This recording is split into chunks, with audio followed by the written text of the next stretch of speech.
Donc on est en fin d'année, on est à la période des vœux qui vont démarrer très rapidement, on va d'abord faire les fêtes. Pour vous, 2019, si vous aviez un vœu, et comment vous voyez 2019 et qu'est-ce que vous aimeriez dans le déroulement de 2019? Moi, je souhaite en 2019 que ce qui m'a engagé auprès du président Emmanuel Macron, qu'enfin on le sente, c'est-à-dire cet apaisement de notre société, ce rassemblement des Françaises et des Français autour d'un projet collectif. C'était ce qui me semblait fort dans la campagne du président Emmanuel Macron. C'est vrai que cette bienveillance, ce rassemblement, c'est quelque chose auquel j'ai adhéré de suite.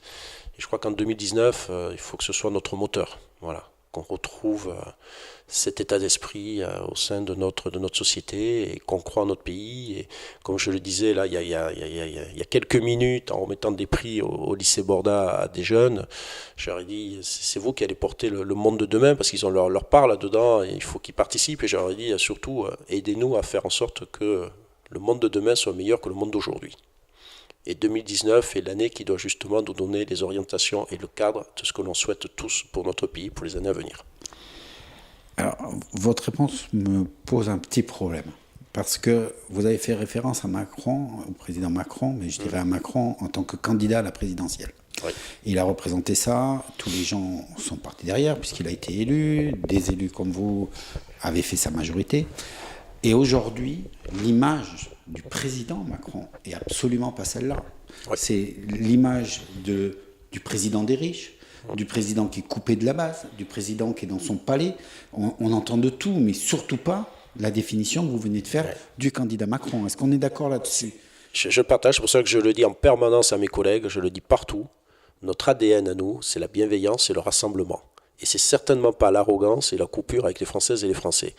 Peut-être que j'ai d'autant plus facilement que je suis un élu local et que je suis très impliqué dans la circonscription, mais c'est ça, il faut qu'on revienne à cette base, il faut qu'on revienne à notre ADN. Et oui, il y a eu de l'arrogance ou des choses, des gestes, des paroles qui sont apparus pour de l'arrogance vis-à-vis des Françaises et des Français. On le reconnaît, le président le reconnaît. J'ai vu mardi soir, c'est quelque chose, il en a conscience. Maintenant, à lui de faire en sorte que notre ADN revienne et que ce soit notre priorité à partir de 2019, que ça nous serve de leçon. Je vous souhaite de bonnes fêtes de fin d'année. Merci, vous aussi. Et une année 2019 animée, mais dans le bon sens. Mais bien sûr, et puis on est là pour travailler et apporter des réponses et, comme je le disais, participer aussi à faire de notre pays et un avenir bien meilleur.